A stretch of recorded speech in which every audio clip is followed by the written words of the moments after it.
Hey, what is going on guys? Tech Enthusiast here, and this is a speed test comparison between the Mi 8 versus the Mi 8 Pro. So we have the base model with 6GB of RAM versus the Pro model with 8GB of RAM. They both have the Snapdragon 845 CPU and the Adreno 630 GPU, 6GB of RAM versus 8. Now with that being said, let's get started. Up first we have the base model of the Xiaomi Mi 8. It has a 1080p AMOLED display. It's on the latest version of Android 9 Pie. It has the Snapdragon 845 CPU and the Adreno 630 GPU and 6GB of RAM. Then we have the Pro model. The specs are quite similar, but it is on Android 8.1 Oreo, and this model has 8GB of RAM. Just before starting the comparison, here you can see there are no apps and games running in the background.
In round 1, the scores are tied at 10 points each.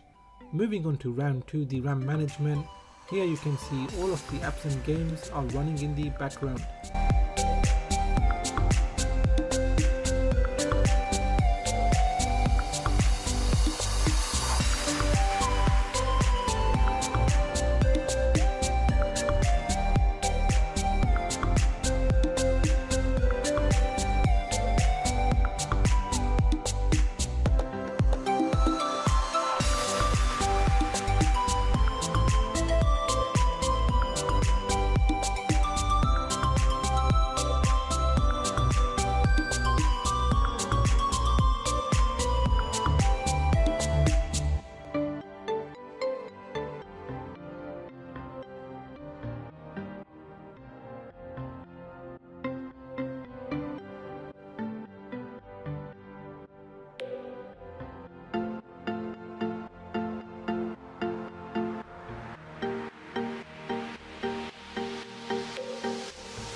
So at the end of round 2, the scores are tied again at 10 points each.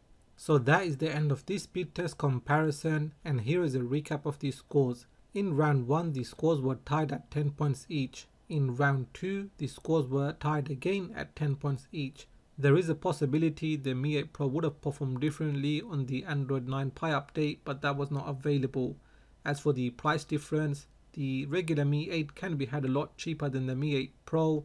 As cool as looking the Mi 8 Pro is, I would go for the regular Mi 8 as it has a slightly larger battery and it has the fingerprint reader at the back, which is faster than the in-display fingerprint reader. So what were your thoughts on this speed test comparison? Do you own either of these phones? Do let me know in the comment section. Now if you have enjoyed this video, give it a thumbs up. If you are new here, then please do consider subscribing as I have more videos coming up. So make sure you hit that bell icon so you get notified as soon as I release those videos. Please do follow me on Twitter and Instagram. And like always, thanks for watching and I will catch up with you in the next video.